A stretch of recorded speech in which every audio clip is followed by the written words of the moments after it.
du marché central, précisément sur les avenues Lusambo. C'est un dépôt de carburant qui a pris l'effet et toutes les alimentations aux alentours ont pris feu. Tout est cauchemé par l'effet comme vous pouvez le constater. Il n'y a rien, nous ne pouvons récolter que du cendre. Il y a une terrasse juste à côté, la terrasse de M. Libanais qui a pris l'effet. Vous voyez seulement le feu. Ça prend la direction. C'est comme les voyants voilà. Voilà. Donc, c'est toutes les alimentations le long des avenues Louloua aux alentours. Donc, dans un périmètre de 100 mètres carrés qui est consumé, il n'y a presque rien là, comme vous pouvez le constater. C'est ça l'événement qui vient de se passer. Maintenant, là, 17h pile à Kananga, c'est ça la situation qu'ils sont en train de traverser. Voilà, la population en débandade. Pas de secours, il n'y a pas de pompiers ici. Pas de pompiers, on n'a pas les seuls. Bandeko, bomoni, n'est-ce pas, Oyo, ezoleka na Kananga. Donc, population en débandade, bozo kandenga zolo makuna. C'est triste au moment où bozo yiba bambongo. Peuple azolo ba bien que kuna même pompier azate. Donc biloko ba pompier wana ezana ngo certe ana ba poto. Mais kuna na mboka oya biso biloko nyonso zo zika population en débandade banda konso eziki. Mais awa ti lelo yo tozo yoka te likambo 15 millions ce que za wapi eyebani te. Bandeko, vraiment, bozomona ki naza fatigué. Nazaki na deux tours ya ba disciple pour na enseignement. Puis aussi c'est na 0 heure. Donc nazo sala heure natali montre to comme na 1 heure ce qui 20. Vraiment naza très fatigué mais tant to silisi na moni bandeko ba patriote ba komelinga ba bimendeni weekend oyo. Atelo moza na ngote ko ya ko balancer pour biso total soko o se pencher côté makamanzambe er moko pe tindaka pe ya biso alo bandeko eloko penza etindinga na loba eza nini pardon chers patriotes na minute oyo bozolandanga na Chine ba Congolais ti lelo bakangami na bandako baza kobanga kobima tango mosusu akokosola na miso ya mondele ye lokola aza poso noir ekocreye baproblème moko akosakana te alo bandeko baresiste me bamoni moye te batindelenga message depuis hier mais nayaki na makambo ebele ya kosala moyena na lekisa eza te balobi pasta biso olandako kote na Chine. Mais na minute oyo toza na bobangi ya kosakana te tovandi na bandako moye tobimeza te parce que soki yo kobo vomi bango mo bakosolaka ndenge wana mais soki yo kobo okosoli eke eza na yo na base na bakobo mosusu bazala pembeni wana ekozala ba mabe. Donc tovandi soki possibilité yali vraiment ya koyebisa bakonzi ya mboka po tomoni bamboka mosusu bazotinda ba avion sauf mboka na biso ata eloko moko bato bazolo bezate. Alors j'ai essayé de contacter un d'eux na mboka babisinga mais oui mais Tshilombo kwa kiango mais il semblerait à lobby il peut rien faire pour na ba combattre tabac. C'est ce qu'on m'a dit. Je ne sais pas ce que vous avez vraiment nonaye mais c'est vrai que on ba lobby nanga que y a lobby à koko sa eloko te pour na ba combattre tabac. Voilà. Alors bandeko pa ibozali boye bake bandeko na biso ya congolais ba congolais au bazin na Chine c'est vraiment la galère. Tozo mona barabi saoudi batini ba avion ba France batini ba avion ba mboka musu pe pareil ya batu mwindu batini ba avion pour na ko faire sortir les ressortissants na na mboka oyo virus wana ezanga pitié. Donc soki ezwi yo mais bamakambo mosusu bozomona yango te, mais soki otali image mosusu ngo namonaki na Chine, mais ndenge bato balali na babala ondire balali mais baza ya kokufa. Donc bandeko eza vraiment mawa, eza mawa, mais bandeko nalingi opesa bino information mosusu. Téléphone nasalelaka ba vidéo après ba prière atiaki na poche, ntango nake na salle de bain mpona zwa eloko moko boba ekwei na kati ya salle de bain mai. Donc bandeko epesaka mobulu. Bino bato bozolanda nga oyo vraiment balingaka nga, oyo bazalaka vraiment na weekend soir amoni ngai te, ba oyo balandaka nga na makambo ya mboka, ba oyo balandaka nga na makambo ya nzambe, soki boza na ba telefone pai bozali bomanke te botindela nga même 10 même 20 po epermetaka nga nasali video kote oyo na bimisi, nasali kote oyo na bimisi. Nzambe soki yo ede ngai koregrete nango te, nzambe ayebi akopambola yo ndenge nini. Ntango topesaka nzambe amonaka, bolamu epolaka te.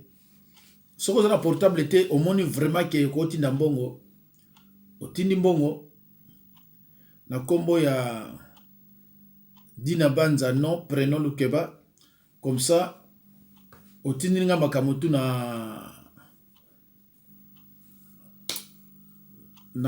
WhatsApp na kozona retire yango permettre na pena sumba biloko mosusu et makambo mosusu pe yali oyo koservir ngai yosenga bambongo. Mais bino mo boyebi kaka ke soki bato neti basataniste balobi de baza kosenga ezaka vite fait soki bato mosusu, mais biso ba oyo soko ozokoloba moto maboko ekozala ya kofoma mpenza te. Donc bandeko boyoki oyo vraiment pa na ye aza na batelefone kuna na ndako to tokoki kosomba esengeli atindela nga yango. Naza na message moko nakopesa tia commentaire te, mais nakosenga na bino boyoka yango bino moko. Voilà. Regardez-moi comment c'est pas ma mère a été frappée par 2 hommes dans la rue parce qu'elle a raconté au téléphone qu'elle est passée dans un concert de Fali. Écoutez bien, regardez, hein. Il y a ma mère qui a été frappée par 2 hommes dans la rue parce qu'elle voulait partir dans un concert, parce qu'elle a dit qu'elle a envie de partir dans un concert de Fali. Écoutez-moi, je sais pas qui sont ces hommes-là, mais faites pas attention à vous. Je comprends pas ces gens, mais ils ont frappé ma mère, une femme qui a des enfants, parce qu'elle voulait aller dans un concert de Fali. Maman, explique-leur, maman, qui est en colère là, maman, qui est en colère là. Expliquez pardon, maman, il faut sa justice. Oui. Maman, donc ma mère a été frappée, elle fait du sang. Nous, on a police, ils vont venir, maman, ils vont venir. Ma mère a été frappée par 2 hommes. Et maintenant, il y a le sang qui saigne. Elle a été cognée par 2 hommes. Parce qu'elle a pu raconter au téléphone qu'elle va aller dans un concert de Fali. Mais c'est quoi ces gens? Vous êtes bêtes ou quoi? Pourquoi êtes-vous comme ça? Vous frappez une mère des enfants. Oh! Faites partager cette vidéo-là parce que c'est pas normal. C'est pas normal tout ce qui se passe. Parce qu'on tabasse quelqu'un, parce qu'elle raconte au téléphone qu'elle veut partir dans un concert de Fali. Maman, explique bien, maman. Bayoka. Maman, explique, maman, tranquille. Regardez, les gens qui courent partout, les gens comment c'est. Ce sont des combattants, je sais pas ce qu'ils sont, mais c'est n'importe quoi. On va pas une mère des enfants, il y a du sang qui coule. Appelle la police. Maman, on a appelé, ils vont venir. Bon bandeko na banzi nazala commentaire osala te, mais ndenge na tangi awa bakomi boye. Ma mère a été agressivement frappée par des combattants à cause de Fali Ipupa. S'il vous plaît, mettez-vous en garde et partagez ceci avec vos proches. Voilà. Donc, pour Nabango, maman oba betiye pour na makambo ya Fali Ipupa, soki Fali Ipupa nga na yebi na été. Alo bande ko ngai. Soki bomoni mutu neti Fali wana Ipupa, soki Ipupa, boyebisa ye atika ko se mêler na makambo mboka sino te osukile mabe. Vraiment oba yebi eba yebisa ye. C'est vrai que ba Rwandais bazana simana ye pona ko puye ye na makambo buzoba. Atika. Maman oyi pare azui frappe pona soki ye pe azali na côté ya makambo ya soki papier fula soki na yebi te musicien wa ngaka beta alo bande ko nanga na sengi na bino ba mususu soki olingi kotina nga information na sengi o vérifier information na malamu boze belé botindeli nga information ya nani tato nani général oyo bolobi akufaki botindeli nga ngo bato ebele ke akufi boye na boye ndeko soki na moni yo 3 fois 4 fois zotinda nga information ngo lokuta o vérifier moté na kozala obligé na bloquer yo oui parce que nga nazalaka air moko nazotala WhatsApp te mais so nayebi ke na ningo sa eloko moko nakoki kotala parce que naza mona 35 agents ya renseignement oyanga bayebi te ke baza ba agent de renseignement nanga batindaka na ndenge ya kosakana te biloko ya solo alo bandeko balobai ke Kanyama général Kanyama ote kokufa na hôtel mais à vrai dire que akufi te aza na envie c'est tout comme neto lobaki derrière ke Kwenge Wadondo akufi akufa te balobaki su o mususu Rubero akufi te il faut boyeba ke réseau moko ezali mpona distraction ya kopesaka bato ba information mabe mpona bokota na distraction alo bolanda oyo. Je tiens à vous confirmer en tant qu'avocat conseil du général Célestin Kanyama qu'il est en vie. Yeoyo. Aujourd'hui dimanche, à Woutinayen église, il est là, vous le voyez, ne suivez pas les sorciers, il est en vie. Gloire à Dieu, merci. Vieux, ce qu'on voit, au conflit dans le thé. Non, ne cherchez pas les vivants parmi les morts. Oui. Voilà. Pour Nabiso Kanyama, azala te biso na besoin na été parce que ayebi oya sala. Alors tout le banan no bongo to continuer maka. Félix Tshisekedi na olu benganisa le parlement. Pazo ko Sabino. Azoralar.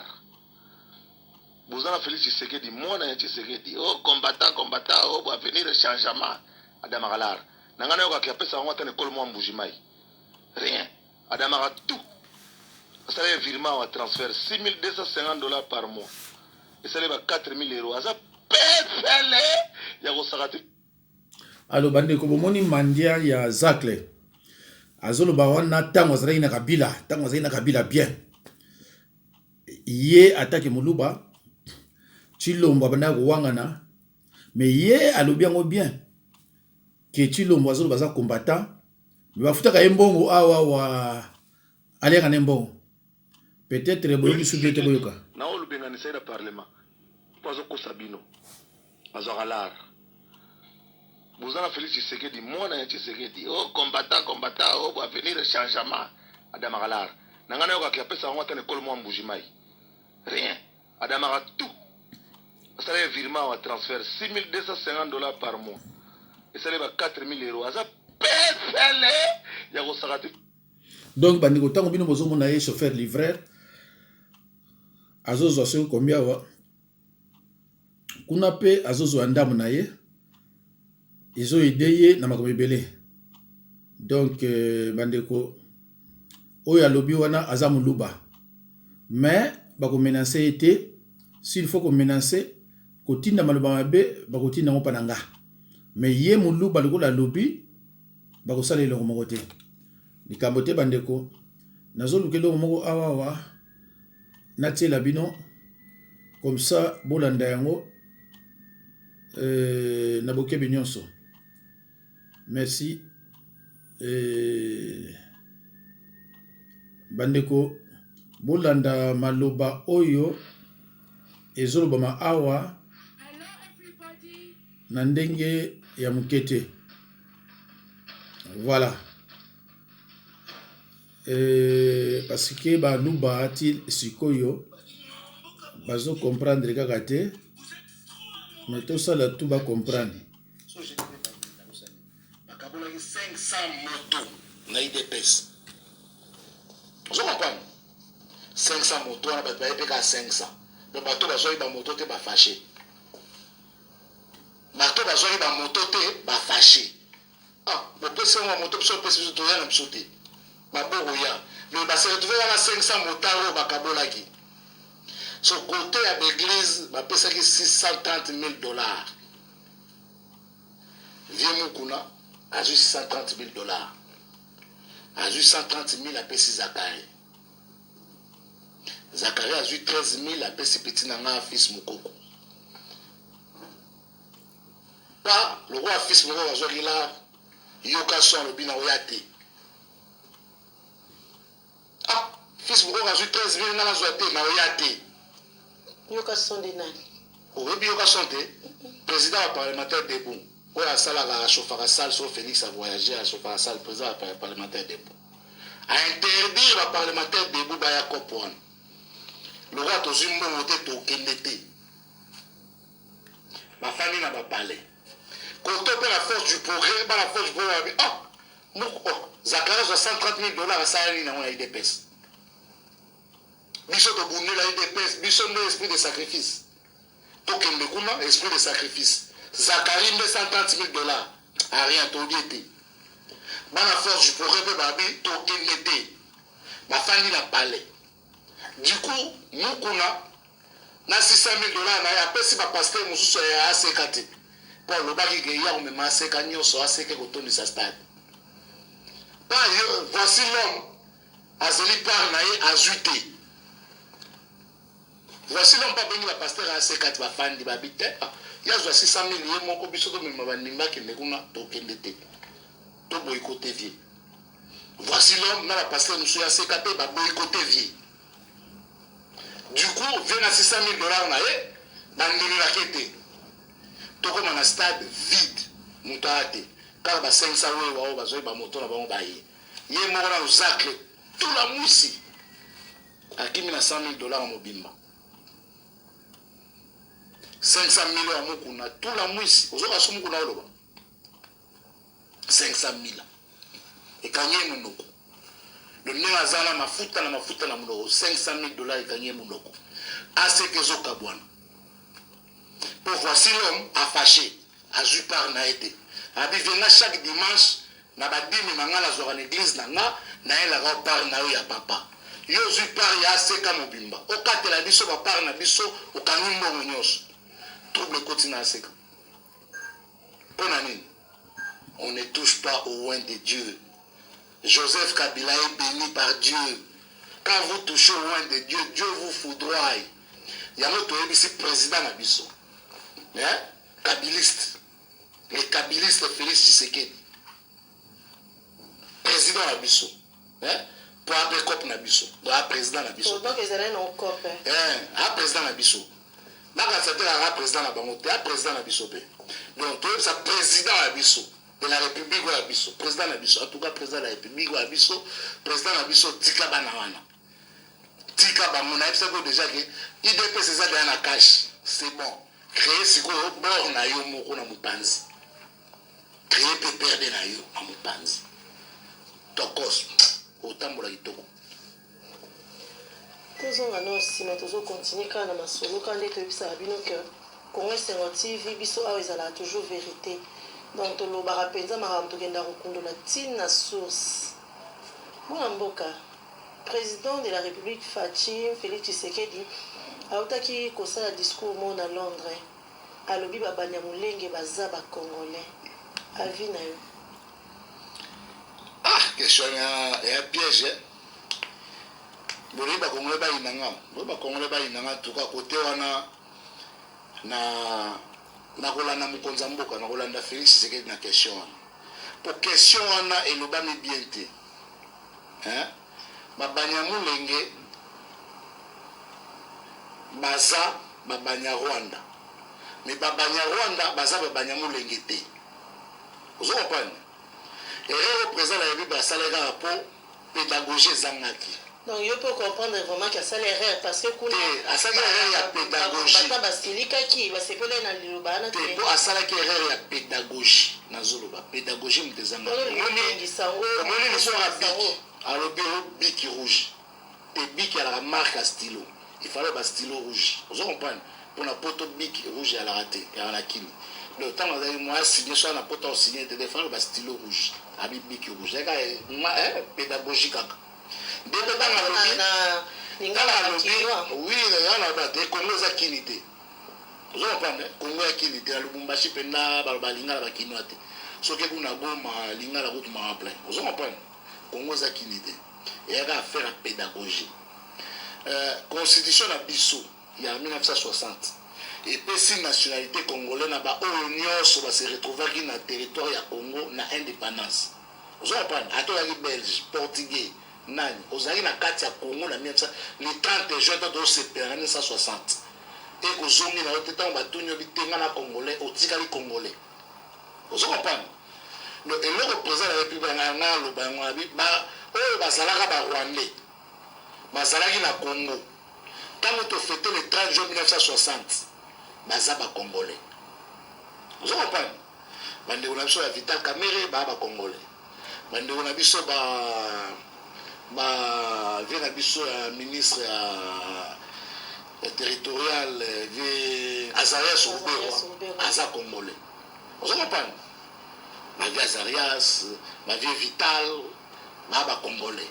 Pour 1960, ma papa na bango pour la nationalité congolaise le 30 juin. Matika la congolais. C'est la loi. C'est en 1960. Tant que Bengali Mindele. Hein? On y a na Congo, ta belge. Ma o tout bari na Congo, biso tout bana mboka poto bundaki bitumandenge moko pour l'indépendance. Vous comprenez?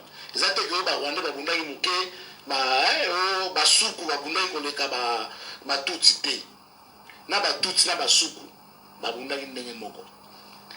Et là, on va poser un mot pour le président Fara Lobarak au Congo, il y a des Tutsis. Mais tu as même histoire, il y a territoire.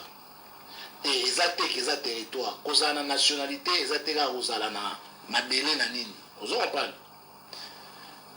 Les Tutsis, d'abord, des éleveurs. Ce sont des éleveurs dans l'histoire. Les éleveurs sont des peuples nomades. Ce sont des peuples qui n'ont pas de terre. Vous comprenez? Mais les vers là, il y a des pâturages en pâturage.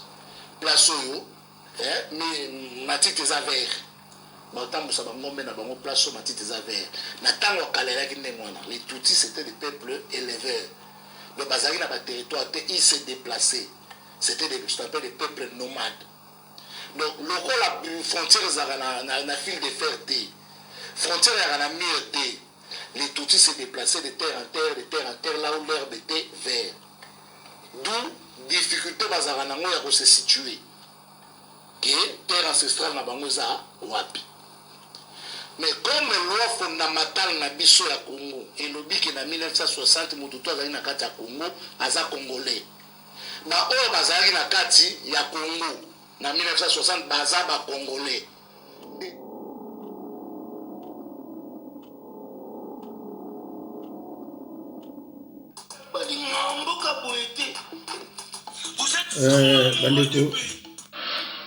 Bandeko, je crois que to suki wana to ki petio nenga lobi yepa bi histoire penza te azoloba el moko n'importe quoi bob tika lobaka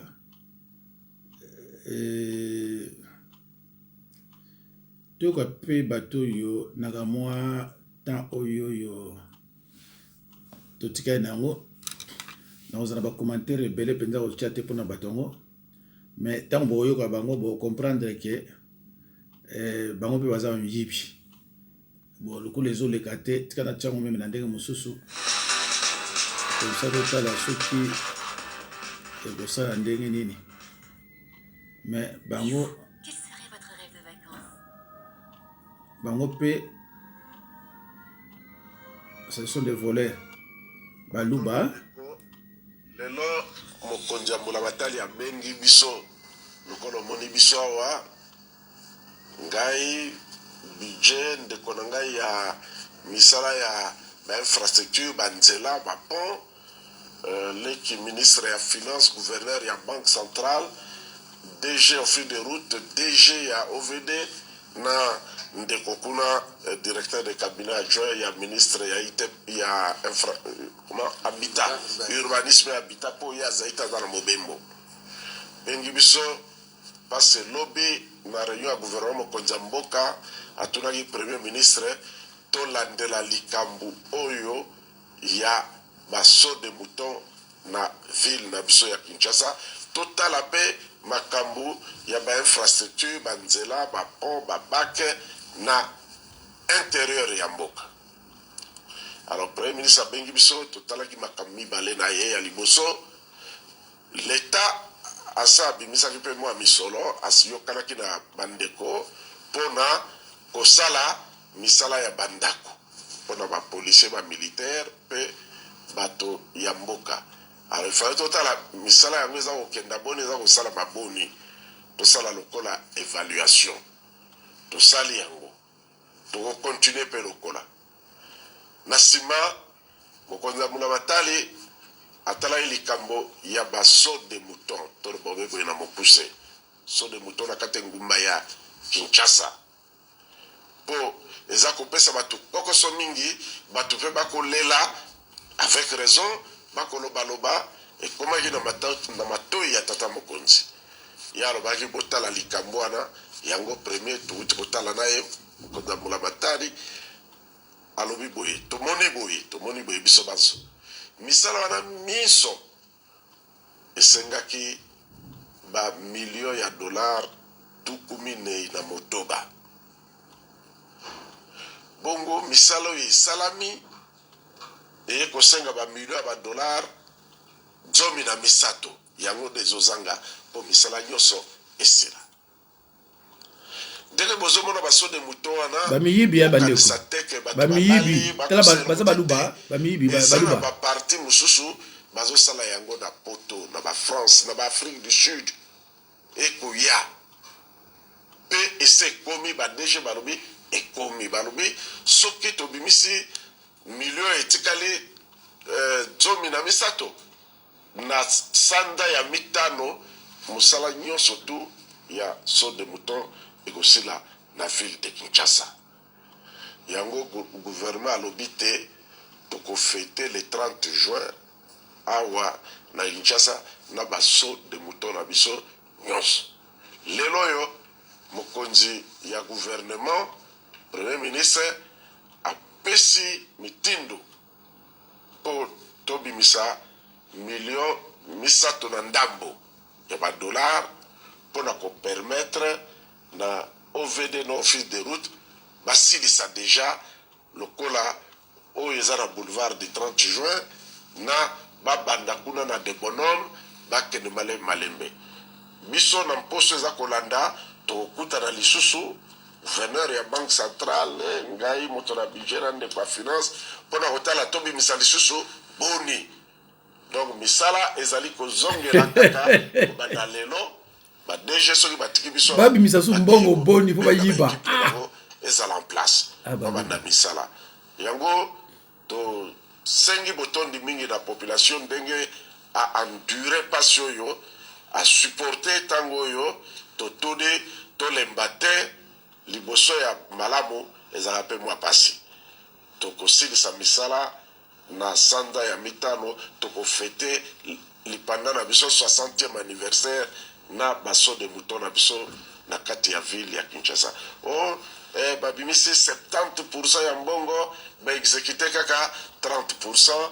Babi te biloko wana ezali ba opinion ya moto moko na moko ndenge biso touti komona awa misala eza exécuté dans l'ensemble à 55%. Mbongo pe oyo ebimi mpona kofinanse misala wana eza entre 55 na 60%. Donc tina ya kolobaloba ezali te mais population ezali na droit basala misala oyo asengeli président alobaki na premier ministre ye wana mpe auti kopesa mitindo tokotala te bijango baloba non en procédure d'urgence et exceptionnelle baloba mponi kala bozalaki kosala nani te mponi toyaki makambo mpe ezalaki mwa ebele sikoyo tozwi dossier wana na maboko to ndima mpe tokotala te na lipanda tokozala na baso de mouton na biso nyonso na ville ya Kinshasa ndeko asengeli vice premier ayi te pere kolanda yango totali mpe banzela na intérieur. Alors premier ministre asengi lisusu na ba DG mibale baya na ba tableau wana po toyekola yango na makasi kuda mpe il faut tobimisa ba paiement exceptionnel. Bon bandeko en tout cas na kati yango parce que mpo na nga baza na importance moko te nayebi ke baza na miyibi bayiba et so basisi koyiba le reste voilà. C'est quand la dernière fois que vous avez pu lui donner à manger?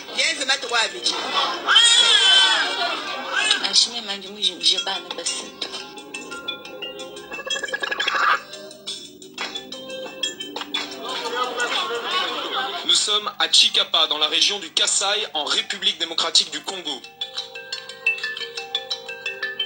Cette zone a été victime d'une guerre civile particulièrement violente en 2016 entre l'armée et une milice. Depuis, les combats ont laissé place à la famine et il y a urgence car plusieurs centaines de milliers d'enfants sont en ce moment en état de malnutrition sévère. Concrètement, ça veut dire qu'ils risquent de mourir dans l'année qui vient si rien n'est fait. C'est un drame silencieux, un drame que le monde ignore. Au Kasaï, la mort menace des familles entières. Dans la brousse, où les habitants se sont réfugiés pendant les combats, mais aussi dans les villages isolés, que les humanitaires peinent à atteindre à cause de l'état des routes.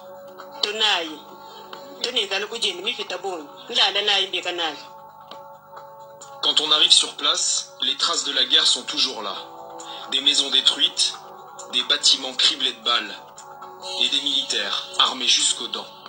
Les habitants ont peur et ils n'ont rien à manger. Les enfants sont les premiers touchés.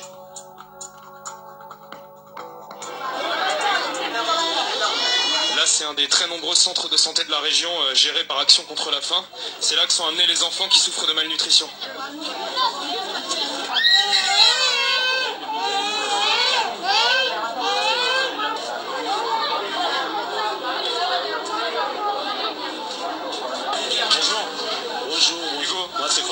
Combien de personnes vous recevez dans ce centre à peu près tous les jours? En fait, tous les jours, nous avons une moyenne de 80 malades.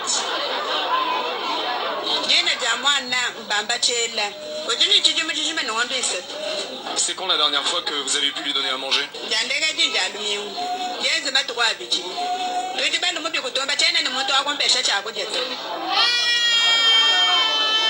La première chose que font les médecins quand un enfant mal nourri arrive ici, c'est prendre son tour de bras. C'est la première mesure qui indique si l'enfant est en état de malnutrition ou pas. Et là, en l'occurrence, il est en niveau rouge. Niveau rouge, c'est le pire niveau possible. Et puis, en plus de cela, il a aussi des œdèmes. Tu vois, c'est un enfant, vraiment, c'est un cas grave qui nécessite normalement d'être référé au niveau de l'hôpital.